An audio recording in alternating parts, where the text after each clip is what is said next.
segundo a Samuel, no capítulo 21, de 1 a 14. Houve em dias de Davi uma fome de 3 anos consecutivos. Davi consultou ao Senhor, e o Senhor lhe disse: há culpa de sangue sobre Saul e sobre a sua casa, porque ele matou os gibeonitas. Então chamou o rei os gibeonitas e lhes falou. Os gibeonitas não eram dos filhos de Israel, mas do resto dos amorreus, e os filhos de Israel lhes tinham jurado poupá-los, porém Saul procurou destruí-los no seu zelo pelos filhos de Israel e de Judá. Perguntou Davi aos gibeonitas: que quereis que eu vos faça? E que resgate vos darei, para que abençoeis a herança do Senhor? Então os gibeonitas lhes disseram: não é por prata nem ouro que temos questão com Saul e com a sua casa, nem tampouco pretendemos matar pessoa alguma de Israel. Disse Davi: que é, pois, que quereis que eu vos faça? Responderam ao rei: quanto ao homem que nos destruiu e procurou que fôssemos assolados, sem que pudéssemos subsistir em limite algum de Israel, de seus filhos se nos deem 7 homens, para que os enforquemos ao Senhor em Gibeá de Saul, o eleito do Senhor. Disse o rei: eu os darei.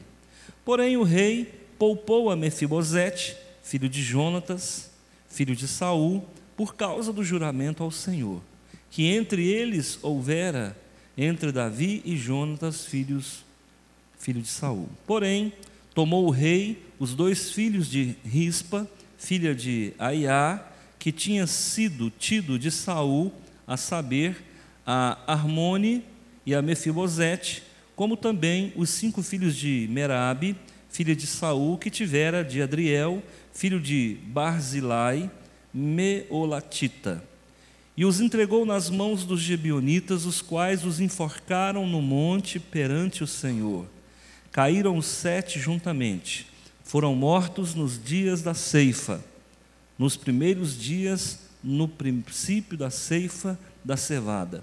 Então Rispa, filha de Aiá, tomou um pano de saco e estendeu para si sobre uma penha, desde o princípio da ceifa até que sobre eles caiu água do céu, e não deixou que as aves dos céus se aproximassem deles de dia, nem os animais do campo à noite.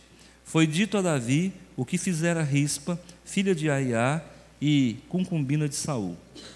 Então foi Davi e tomou os ossos de Saul e os ossos de Jonatas, seu filho, dos moradores de Jabe de Gileade, os quais os furtaram da praça de Bet-Seã, onde os filisteus o tinham pendurado, no dia em que feriram Saul em Gibeá. Dali transportou os ossos de Saul e os ossos de Jonatas, seu filho, e ajuntaram também os ossos dos enforcados. Enterraram os ossos de Saul e de Jonatas, seu filho, na terra de Benjamim, em Zela, na sepultura de Quis, seu pai. Fizeram tudo o que o rei ordenara. Depois disso, Deus se tornou favorável para com a terra. Vamos orar, deixa a Bíblia aberta. Obrigado, Jesus, pelo teu amor. Obrigado, Senhor, pela misericórdia, pela chuva que cai copiosamente sobre a nossa terra. Muito obrigado pelo cuidado com o sudoeste goiano e com as nossas vidas. Nós te louvamos de todo o coração e te bendizemos porque o Senhor é santo e santos são as tuas misericórdias, Pai. O teu nome é maravilhoso, o teu nome é bendito sobre nós e em nós, através de nós. E a igreja, Senhor, necessita de ti, do teu cuidado e da tua misericórdia. Guarda-nos hoje e sempre na autoridade e no poder do nome de Jesus, o nosso Senhor. Amém? Eu vou falar sobre a nobreza do silêncio, ok? A nobreza do silêncio. Nós temos alguns personagens aqui que precisam ser muito bem entendidos para que nós possamos entender essa história. Nós temos uma nação que está em júdice aqui, a nação de Israel. Por quê? Porque há 400 anos atrás foi feita uma aliança entre os judeus e os gibeonitas. Amém? Havia uma aliança entre os judeus e os gibeonitas. A aliança que foi constituída por Josué. Josué e os gibeonitas. Os gibeonitas eram cananeus e eles haviam pedido guarida e proteção para o povo de Israel às custas de mentira, dizendo que era um povo de terra distante. Enganaram Josué. E Josué fez um juramento diante do Senhor, dizendo que não deixaria povo nenhum atacá-los e estariam protegidos no território de Israel. Acontece que isso é mentira, porque eles eram cananeus, e Deus havia mandado destruir todos os cananeus. Se esconderam às custas de mentira, ganharam proteção às custas de mentira. Essa história ficou mal resolvida. Josué morreu, os séculos se passaram, e um rei chamado Saul resolveu se vingar daquela mentira. E o que ele fez? Matou muitos gibeonitas para se vingar da mentira que havia sido pregada e aliançada por ocasião da vida do Josué. Saul morreu e gerou uma maldição. Veio uma seca de 3 anos, muita fome. Davi era homem segundo o coração de Deus. Resolve em oração falar com o Senhor: Senhor, por que tanta fome? Por que essa seca? Qual é o pecado que está escondido? Deus então fala com Davi e diz: olha, tudo isso está acontecendo porque Saul derramou sangue de gente que não podia ser derramado. Havia se constituído uma aliança e a aliança não se quebra. No culto anterior eu expliquei o que é aliança.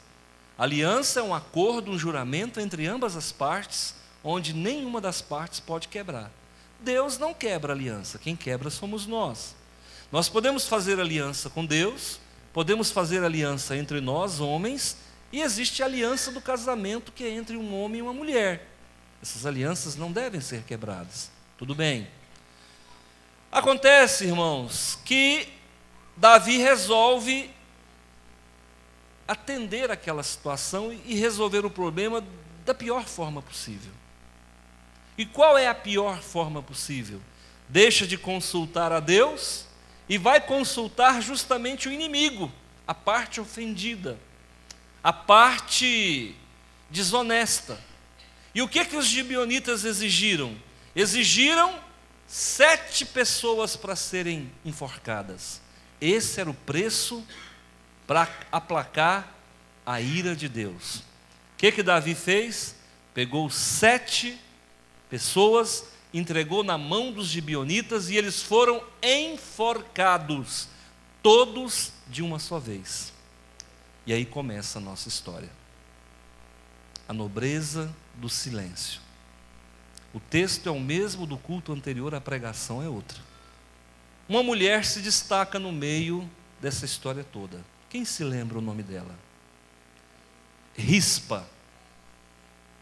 O nome não é muito atraente, mas a história também é pior um pouco. A palavra rispa, o nome rispa, significa pedra brilhante.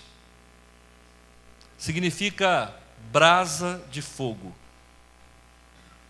Rispa era filha de Aiá. Aiá significa intocável. E isso começa a nos levar ao entendimento de algumas coisas.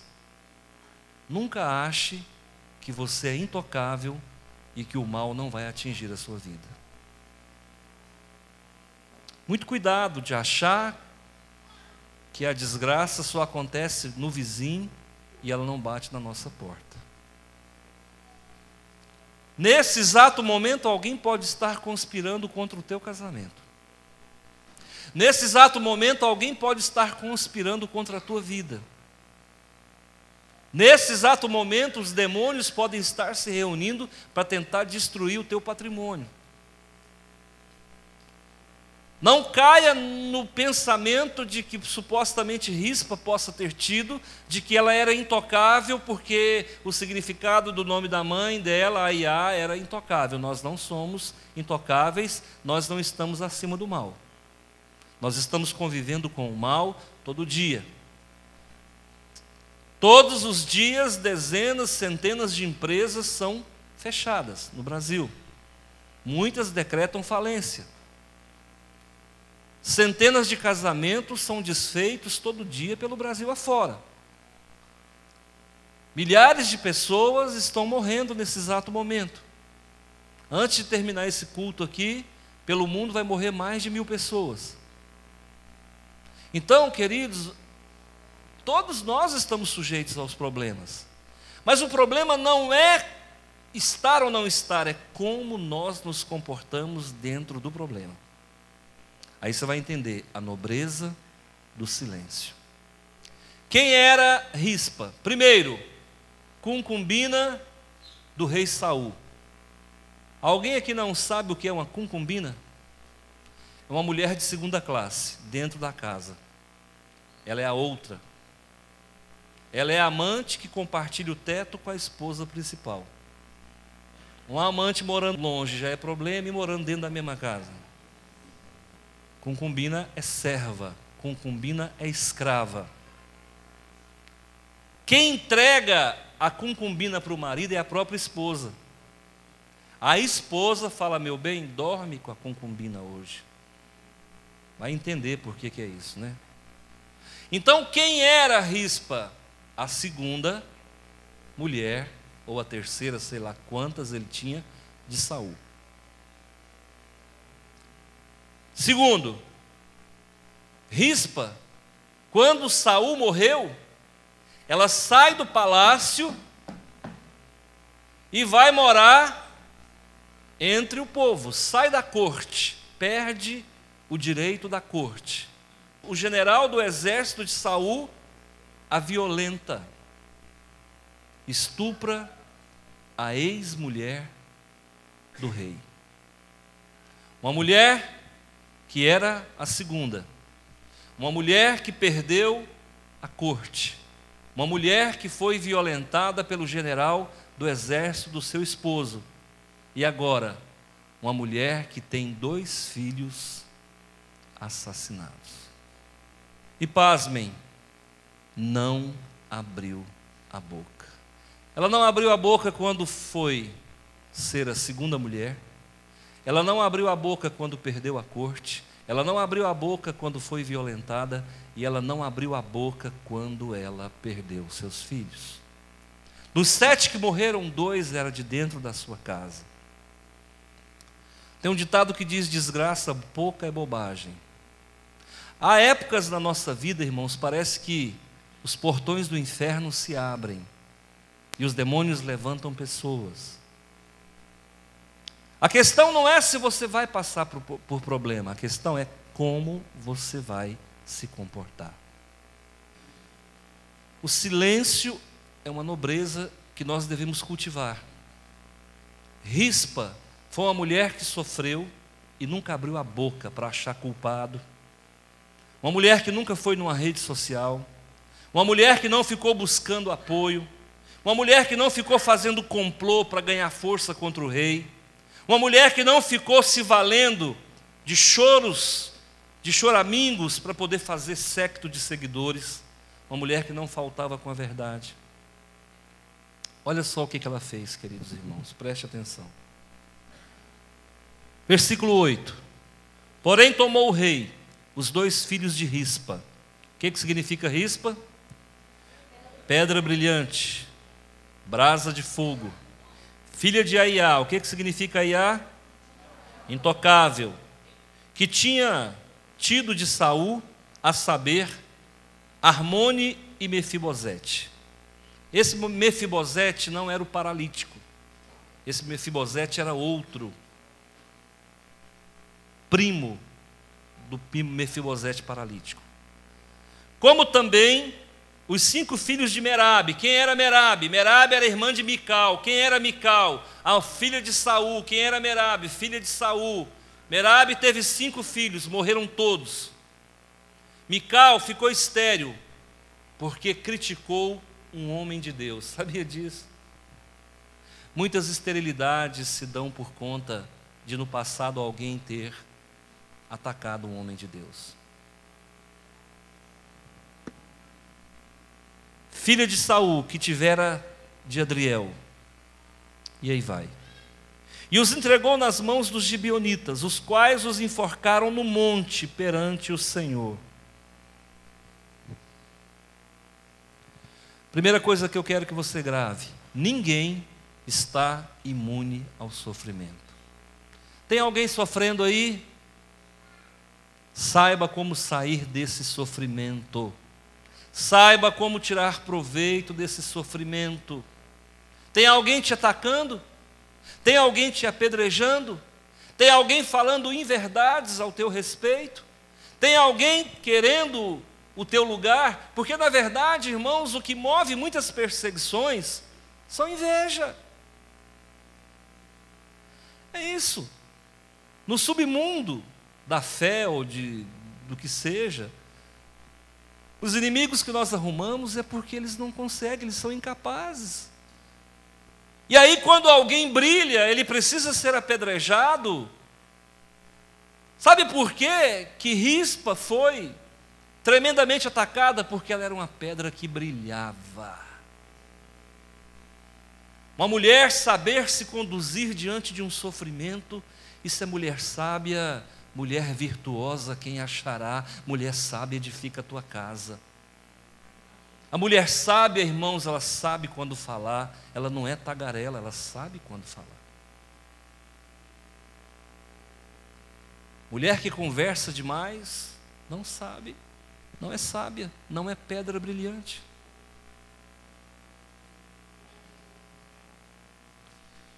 Como você se comporta diante do sofrimento? O dia que eu cheguei lá, na empresa do irmão, ele chorava. Não há pecado em chorar, irmãos. É melhor chorar do que murmurar. É melhor chorar do que resmungar. É melhor chorar do que achar culpado. É melhor chorar do que ir para os Facebook da vida, revidar um ataque. Chora. Deixa eu te falar, as lágrimas, elas possuem uma enzima chamada lisozima, e ela é bactericida. Se o choro não servir para nada, serve para limpar seus olhos das bactérias. Chora, irmão. Mata essas bactérias que produzem conjuntivite, tantas enfermidades, tantas infecções nos olhos. Como você se comporta diante da dor? Eu estou falando aqui de dentista. Hoje eu estou passando por tudo isso, eu deveria ter passado por tudo isso há 30 anos atrás, mas e o medo? Medo de quê, pastor? De dor. Pastor, mas aplica anestesia, irmão, só de eu ver aquela cadeira já me dói tudo. Quando eu escuto aquele motorzinho, irmãos, eu me tremo do pé à cabeça. Certo dia fui num dentista, sentei na cadeira, a dentista falou: você está com medo, pastor? Eu falei: um pouco. Ela falou: um homão desse, com medo? Ainda me esbufeteia, irmão. Além de furar minha boca, de causar pânico na minha alma, ainda me chama de... Um dia uma pessoa chegou para mim e falou: você é um homem ou um saco de batata? Eu falei: saco de batata.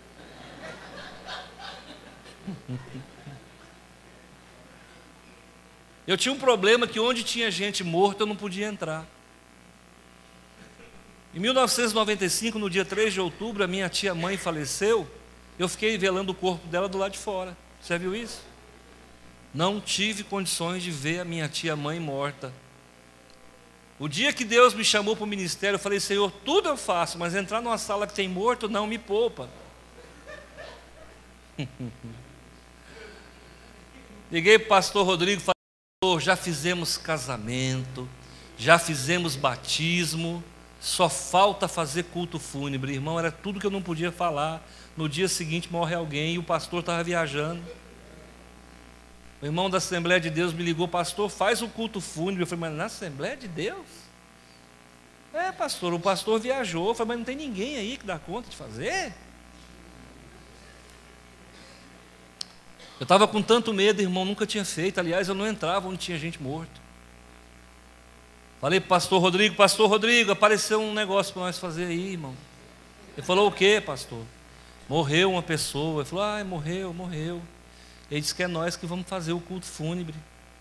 Ele falou: nós? Eu falei: é mais medroso do que eu. Eu falei: irmão, eu toco e você prega, vamos nós dois? Eu falei que é tocando e olhando para os lados, que aí, né? Olha, queridos, deixa eu falar uma coisa para você. Como é que você se comporta na dor? Eu saio do dentista, estou com os nervos tudo duro, de tanto fazer força. Medo, dor. Como é que você se comporta diante de um problema? Dá faniquito? Como é que você fica? Vem uma situação desagradável, a quem que você culpa? Se o irmão perde tempo em achar culpado, por que o processo dele, o projeto não foi aprovado, e ele começasse ali, abrir o saco da lamúria, eu digo para você, não teria sido abençoado. Não perca tempo com isso, irmãos. Enfrente a dor, enfrente o problema. Você é pedra brilhante do Senhor. Você é brasa viva. Você é brasa de fogo. Cheguei no dentista lá, ele falou assim: ó, o negócio é o seguinte, está tudo danado aqui. Eu falei: o que, doutor? Eu falei: não, mordida cruzada, tem que implantar dente, tem que botar aparelho, tem que não sei o que. Eu falei: o senhor está esperando o que, doutor? Porque comigo é assim agora. Vamos lá, doutor, vamos começar agora. Meu irmão, tem que pegar no start, porque se deixar passar, você não tem coragem mais. É no start, é no estalo. Aí agora está dando certo. Primeiro, vamos aprender com rispa, amém? Vamos aprender com rispa? Como é que você deve agir diante da dificuldade? Amém? Se disponha, primeiro, a perder tudo, só não perca o brilho do Senhor na tua vida. Se dispõe a sofrer calúnia, mas não revide, ore para quem vos persegue e calunia. Você pode até perder o seu esposo ou a sua esposa, mas não perca a comunhão com teu Deus. Queridos, Rispa teve os seus filhos mortos, perdeu o que havia de mais precioso. Ela não pôde ser a primeira mulher. Ela ficou viúva do marido que não era dela. Um general, porque a Bíblia diz, insinua que ela era muito bonita, um general resolveu estuprá-la. E depois, irmãos, ela tem os 2 filhos assassinados por um crime que eles não cometeram.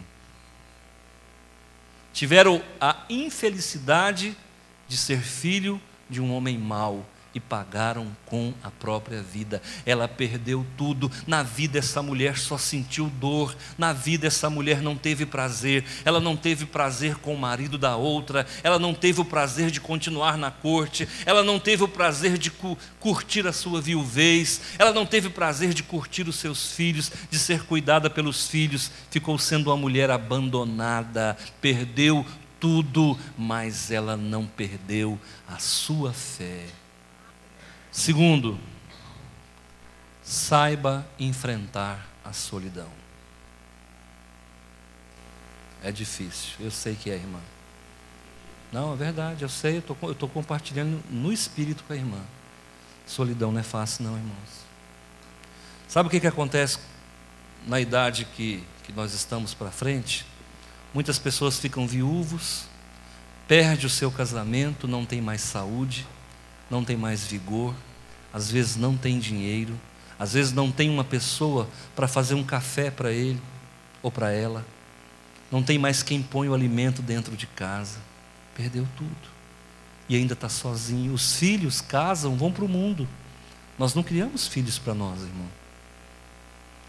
Tem um ditado que diz que um pai cuida de 10 filhos, 10 filhos não cuidam de um pai. Vocês sabem disso, irmãos. Nós estamos ficando velhos. Quem que gosta de velho, irmão? O povo não tem paciência com a gente, não. Daqui a pouco nós vamos estar andando de bengala. Agora, o bom filho vai cuidar. Por isso que nós precisamos estar preparados para o momento mais difícil da nossa vida. Haverá um momento que nós vamos perder saúde, nós vamos perder talvez dinheiro, nós vamos perder o ente querido, a esposa, o esposo. Eu ouvi do meu pai, que eu conheci há 5 anos atrás. Ele disse, eu tive 20 mulheres. 20 mulheres. Eu não cuidei de nenhuma. Eu tive 5 filhos, 6 filhos. Eu não cuidei de nenhum. Hoje eu estou velho, sem saúde. Eu me esqueci que ia ficar velho. A dor chega para todo mundo. Saiba enfrentar a solidão. Saiba enfrentar a falta de dinheiro. Saiba enfrentar a falta de saúde. Porque olha, quando Ele habita dentro de nós, deixa eu falar uma coisa para você, irmãos, a felicidade ela não está do lado de fora, a felicidade ela está dentro, porque Jesus habita dentro. Sabe qual é a coisa mais gostosa que eu acho? É acordar pela manhã. Deixa eu compartilhar um pouco aqui da minha vida com você. Eu acordo pela manhã, a minha esposa já fez o café. Linda. Totalmente apaixonado. Já fez o café. Eu vou lá, irmão. Toma aquela xícara gostosa de café. Aí eu achei que está tão gostosa, eu tomo mais uma. Aí eu achei que está gostosa, eu tomo mais uma. Eu tomo 5 xícaras de café quando eu levanto. Aí entra num estado alfa, porque a cafeína ela tem um poder de elevar o seu cérebro a um estado de pensamentos rápidos. E eu sento no sofá do meu quartinho e fico ali falando com Deus. Eu sou amado pelo Senhor, eu tenho uma família maravilhosa, eu tenho a maior mansão de Rio Verde, eu faço parte de uma igreja que prega a palavra e que vive na palavra, eu tenho um rebanho que o Senhor me confiou e que eu tenho cuidado com muito amor, e eu começo a trazer à memória aquilo que me dá esperança, e nessa hora não tem solidão, a solidão vai embora, ela não fica. Com o que se alimenta a sua mente? Pastor, eu cometi um pecado. Qual o pecado, irmão?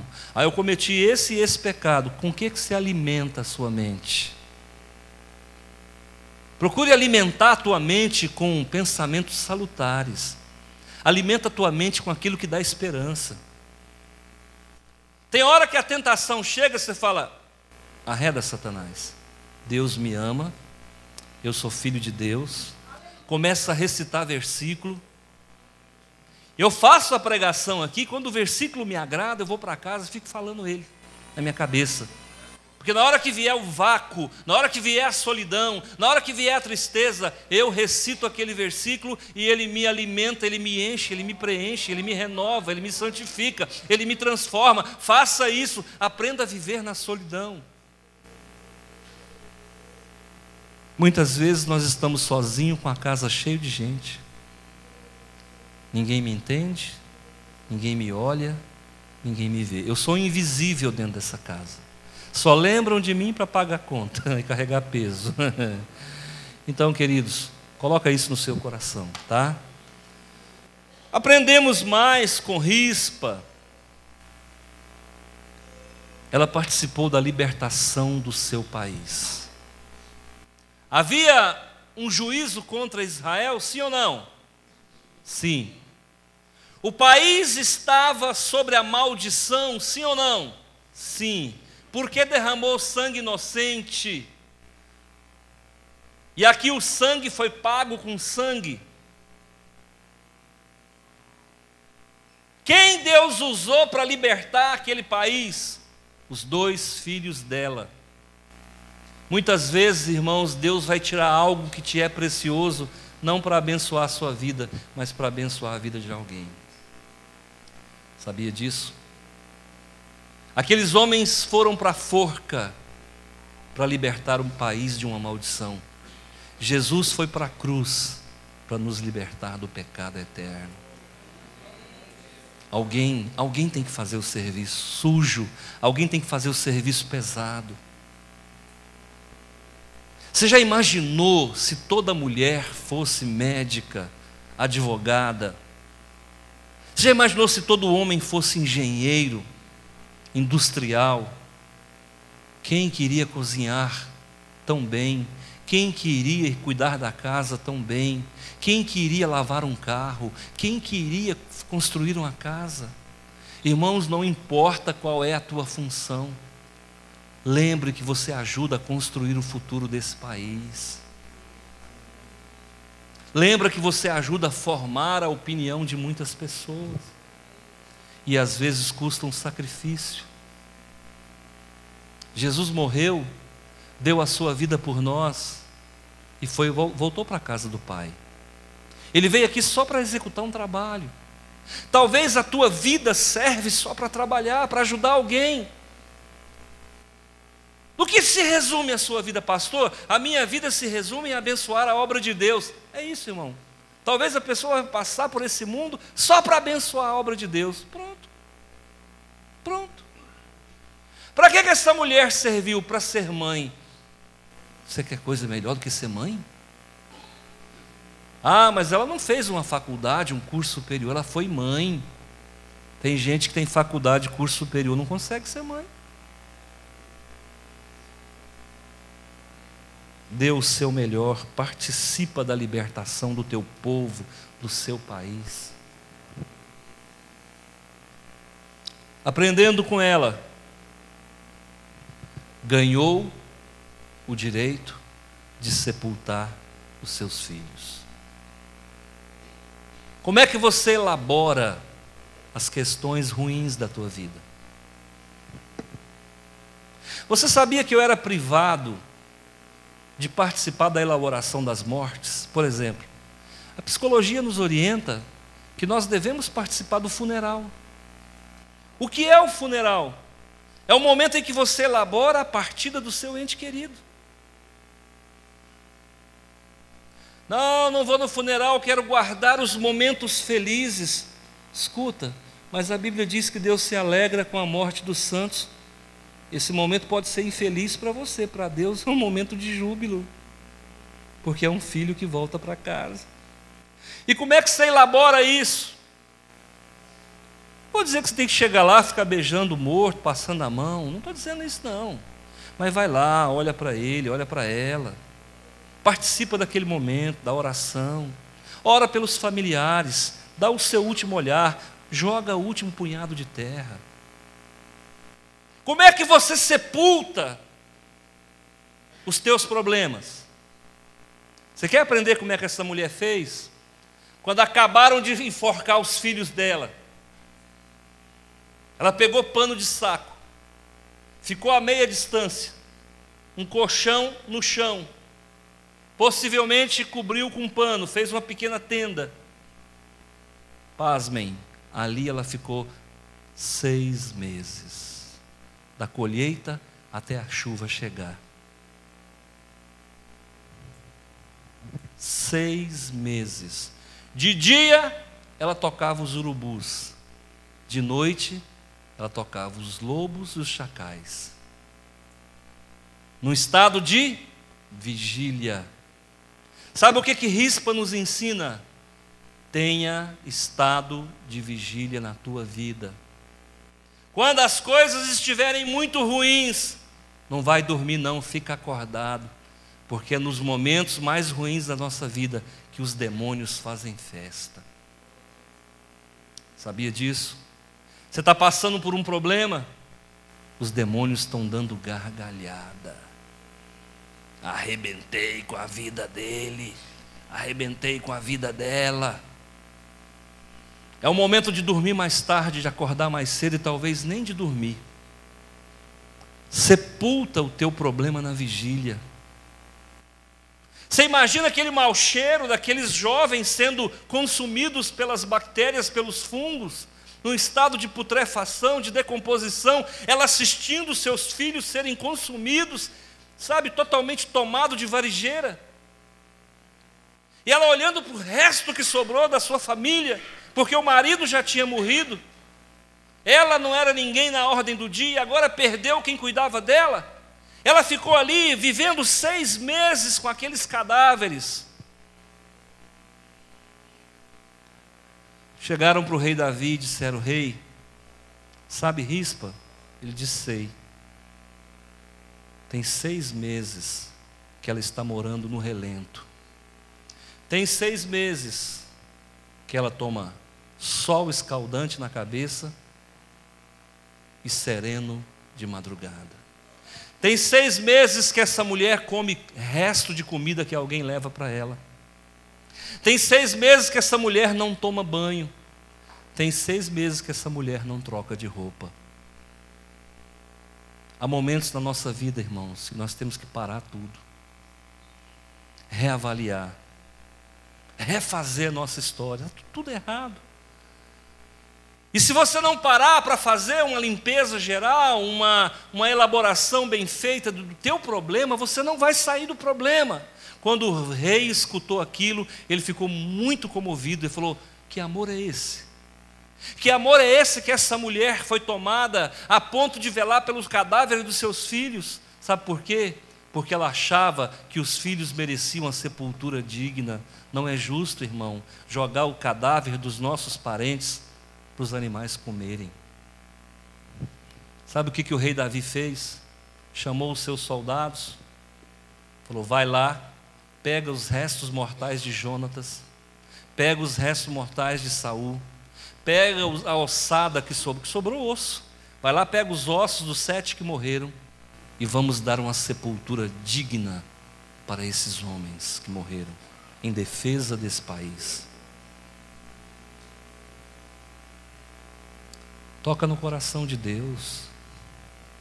Você acha que a lágrima desse homem não tocou no coração de Deus? Não. Deus já sabia que ele ia chorar antes dele chorar. O Senhor me levanta pela manhã e fala: vá atrás, ele precisa de você, da sua oração. Eu fui e não consegui encontrar. Ele já estava num outro lugar sem condições, lembra, Lísia? Sem condições de voltar. A Lísia me ligou e falou: pastor, onde o senhor está? Eu falei: estou chegando em casa. Ele falou: pois é, corre na Poliarte, porque o irmão Demilson não está bem.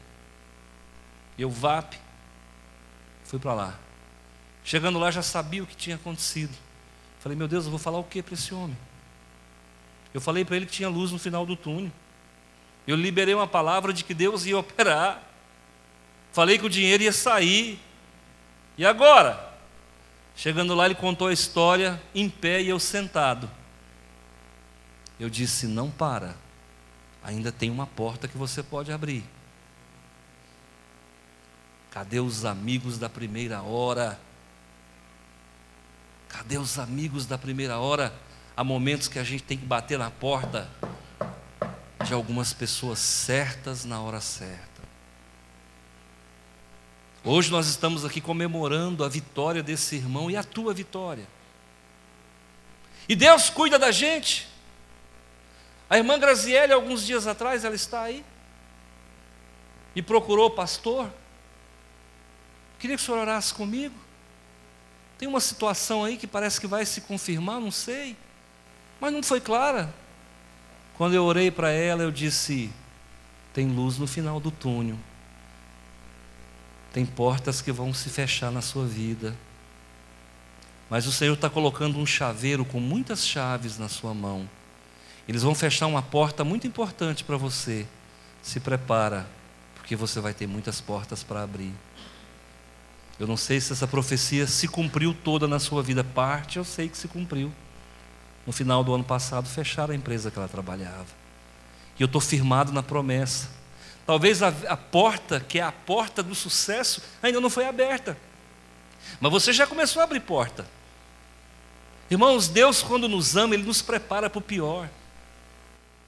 Se ele não puder usar um profeta, ele usa a palavra de Deus, ele usa um programa de rádio evangélico, ele usa uma música evangélica que você está ouvindo, e naquele refrão ele fala contigo, e ele vai dar para você a imunidade para você passar pelo momento turbulento da vida. Essa mulher, irmãos, nos ensinou que vale a pena sofrer por algumas situações. Você investiu tanto tempo num relacionamento que não virou nada. Você investiu tanto tempo numa empresa que não virou nada. Aprenda a tirar proveito dos teus fracassos, Deus vai te honrar. Deus vai te honrar talvez de outra forma. Talvez não é nesse ramo que você está.